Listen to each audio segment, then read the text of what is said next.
and the front is a magnetic plastic panel with the intention that users can print their own, maybe with better airflow. Now, Valve did show us some other closed panels, but they're pretty cool. So one example is an e-ink display that Valve won't be selling, but that they were using for testing. You could make one of these yourself if you were crafty enough. The relatively large aluminum fin stack is mostly a single shared solution. It contacts the CPU with a phase change TIM, uses a paste for the GPU, and then the thermal putty for the rest. It doesn't directly contact the chip memory or the storage, neither of those are soldered to the board though. The heatsink has 4 heat pipes that look like roughly 8mm fusions paired with a single custom 1mm exhaust fan and all the equipment on it, because this is like exactly what we are set up to do here. So as soon as it's out, you'll want to check back for all of that. But let's move on to the next part, which is the Steam Frame. The Valve Steam Frame's key feature is its bandwidth-saving, foveated streaming solution, which takes its naming and some of the concepts from foveated rendering but applies it to streaming. The frame is built modularly with a separable, fully contained, face-mounted ARM architecture computer running SteamOS. Now, we last covered VR in detail with the HTC Vive and the Oculus Rift. It's been a little while. That was back when the industry was a little crazy. Everything was branded with 2 letters on every device. VR. Fortunately, these days in the industry, I would say Steam Frame kind of represents a fundamental shift in the way that we think about VR. Rather than being a PC VR accessory for your PC VR titles, we see Steam Frame as just a new way to experience your entire Steam library, whether it's VR or non-VR. And that high-level decision kind of filtered down into all of the product-level decisions that we made for the product. For the PC to headset streaming, Valve's big advantage here over Meta is that it has a gigantic library with years and years worth of games that were developed to run on actual gaming PCs. So doing that and then streaming it to the frame makes sense for them. Every single device At this time, Valve claims that power consumption from nominal to peak loads can range from approximately 7 watts when streaming to more than 20 watts when running games on the headset itself. Power is heat, of course, so at 20 watts, Valve's thermal solution comes into play more. The headset is separated into 2 modular units, the core and the head strap. The face gasket is attached with magnets, so the grossest part of the headset should be fairly easy to replace or take off and clean. The core is fastened to the headset with 3 toolless clips.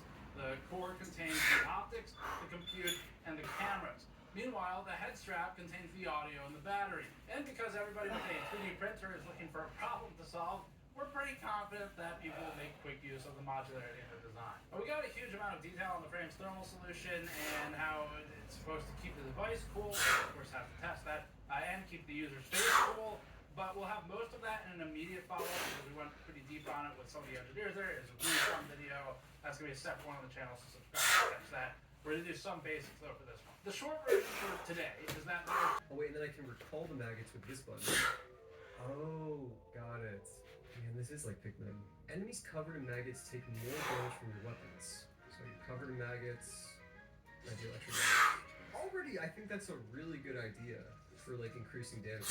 Having to attach maggots on the fly. Mechanically, that is really cool. Plunge the enemies to bounce upwards. Plunge on top enemies to crush them. Okay, so here's the plunge attack. How do I bounce? Oh, there we go. So you can kind of hop on enemies like a Hollow Knight pogo. A little bit. Wait, so we also have a long... So now I got the Grim Key. Now I can put the tooth. Cool. Now let's try summoning the tooth. Sweet. Sweet! Oh, look at that, guys! Yes!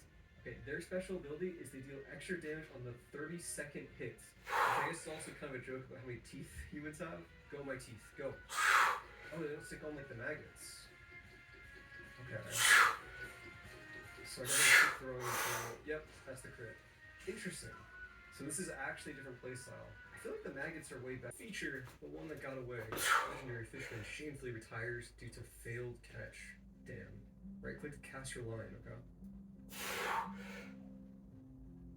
Hell yeah. Oh. Okay. Hold down left click to reel in, release to reel out. Keep the handling green. Okay. Yeah, so it's basically just like Stardew Valley, but represented left click. I call it like oh, you're still here. You've been at this for a while, old man. Found this while I was out. Reminds me of your days. Elusive catch spotted again. See you on the other side. Alright, I guess final boss. This game kind of rules, dude. Is it gonna be like a whale? I feel like we are going for kind of like Moby Dick. Whale or like the Kraken? Here comes the one that got away. A goldfish in a bowl. Love that. Oh. That was quick.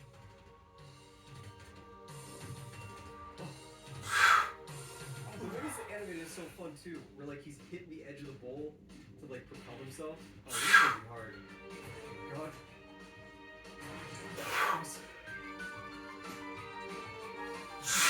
Oh, it's goldfish food. No way, I can't. It's not possible. It's not possible to spin that fast. What are you talking about? What are you talking about? To play this made my day. Please keep making stuff. Alright, next up, we have the demo for Dino Blade. This is a Souls-like where he plays a dinosaur who swings around a giant greatsword in its mouth. Amazing. For the full context on this game, it's being solo developed by a guy named Gene Lin, who is currently working as an animator at Sucker Punch, and even did some combat animations for Ghost of Yotei. Back in 2022 though, he posted this animation of a Spinosaurus swinging a greatsword, and it went pretty viral on multiple platforms. But yeah, he got a bunch of comments from people saying hello, or no, he actually didn't seem staggered. What does the bar being yellow mean then? It's like do a heavy attack maybe? Oh, what is that? What is that? Whoa, okay. I guess if you parry when the thing's yellow, you do like a special move. It does it automatically. What is this? I don't know what button that is. I don't know what button that is on the controller. God damn it. I instantly lose. I'm playing on controller and it's not giving me controller props. Man. Okay, right foot, right foot. Did I not do it? Did I not do it? Huh? Is it not a button mash prompts? Yep. Beautiful. The one who wielded this blade will now answer your call. Click 4 to summon. Let's try it. Oh, it's a spirit summon. Or, no. It's just like a brief attack. Yeah, you know, actually he mentioned in the email it was inspired by Black Myth Wukong. I think this is like a Black Myth Wukong type summon where it's like a single attack. Dude, this looks so cool. Look at it. Oh, it's walking off. Oh, they're all scared. Can I hit them? Oh, you can. Alright, this is kind of cool. I'm into this. Another boss. Cool looking axe. His name's